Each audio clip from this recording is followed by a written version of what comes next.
اس video میں ڈریک equation کی مدد سے ہم معلوم کریں گے کہ کہکشاں میں کتنی ڈیٹیکٹیبل سویلائزیشنز یا کتنی قابل شناخت تہذیبیں موجود ہیں.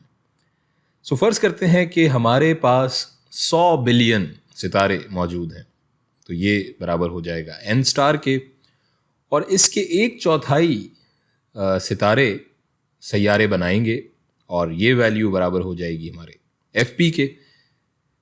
شمسی نظاموں کے بارے میں اگر ہم بات کریں جو سیارے تیار کرتے ہیں، یہ فرض کر لیں کہ وہ زندگی کے آثار رکھنے والے 0.1 سیارے تیار کرتے ہیں، تو یہ این پی ہو جائے گا. اب ان سیاروں پر آتے ہیں جو زندگی کے جہاں آثار ہو سکتے ہیں، تو فرض کر لیتے ہیں کہ یہ 0.5 کے برابر ہے، تو یہ ایف ایل ہو جائے گا. اور اب ہم انٹیلیجنٹ لائف یعنی عقل و شعور رکھنے والی ذہین زندگی رکھنے والے سیاروں کے بارے میں اگر ہم بات کریں تو اسے فرض کر لیتے ہیں کہ 10 میں سے 1 سیارے پر انٹیلیجنٹ لائف ہوگی، تو یہ 0.1 ہو جائے گا اور یہ ایف آئی ہوگا. اب کیا چانس ہے کہ یہ انٹیلیجنٹ لائف اپنے سیارے سے باہر ابلاغ یا کمیونیکیشن کی صلاحیت بھی رکھتے ہیں؟ اسے بھی 10 میں سے 1 کا چانس اگر ہم فرض کر لیں تو یہ بھی 0.1 ہو جائے گا، جو کہ ایف سی ہوگا. فرض کر لیتے ہیں کہ تہذیب کی قابل شناخت عمر برابر ہے 10,000 سال کے، جو کہ کیپٹل ایل ہو جائے گا.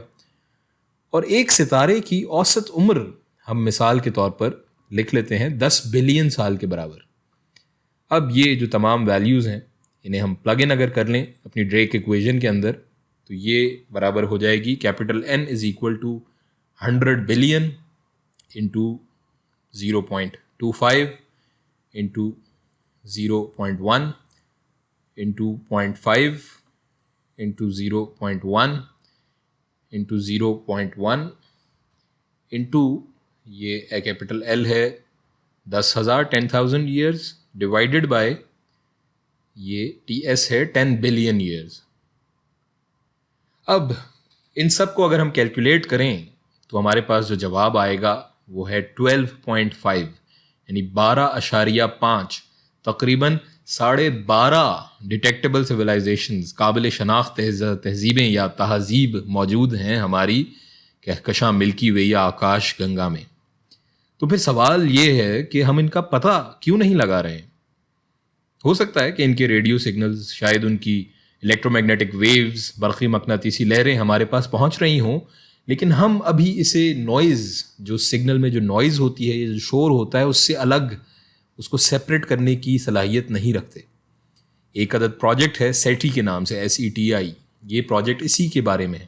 اس پروجیکٹ میں ان تمام معلومات، ان تمام ریڈیو لہروں کا سراغ لگانے کی کوشش کی جا رہی ہے، اور الیکٹرو میگنیٹک ویوز یا برقی مقناطیسی لہریں جو بیرونی خلا سے زمین کی طرف آ رہی ہیں، انہیں دیکھ کر اوپر سے ایسا لگتا ہے کہ کسی قسم کی ذہین تہذیب کی جانب سے وہ خلا میں چھوڑی گئی ہیں، لیکن کب، کیسے اور وہ سگنل ہے کیا، اسے فی الحال ڈیسائفر یا ترجمہ کرنے کی صلاحیت یا ٹیکنالوجی ابھی ہمارے پاس نہیں ہے. اور یہ بھی ممکن ہے کہ ہماری کہکشاں اور کائنات میں بہت سی دیگر زندگی کی شکلیں موجود ہوں، لیکن وہ بات چیت اور ابلاغ یا کمیونیکیشن کے لیے الیکٹرو میگنیٹک ویوز کا استعمال نہ کرتے ہوں. ہو سکتا ہے کہ بات چیت کا یہ طریقہ ان کے لیے فرسودہ ہو، اور وہ ٹیلی پیتھی یا کسی قسم کے کسی کوانٹم مینز، کسی کوانٹم ذریعے سے کمیونیکیٹ کرتے ہوں. ہو سکتا ہے کہ ہم پر کسی قسم کے ایسے مواصلاتی طریقہ کار سے ایک مسلسل بمبارڈمنٹ یا بمباری جاری ہو سگنلز کی، جس کو ابھی تک ہم جانتے ہی نہیں ہیں.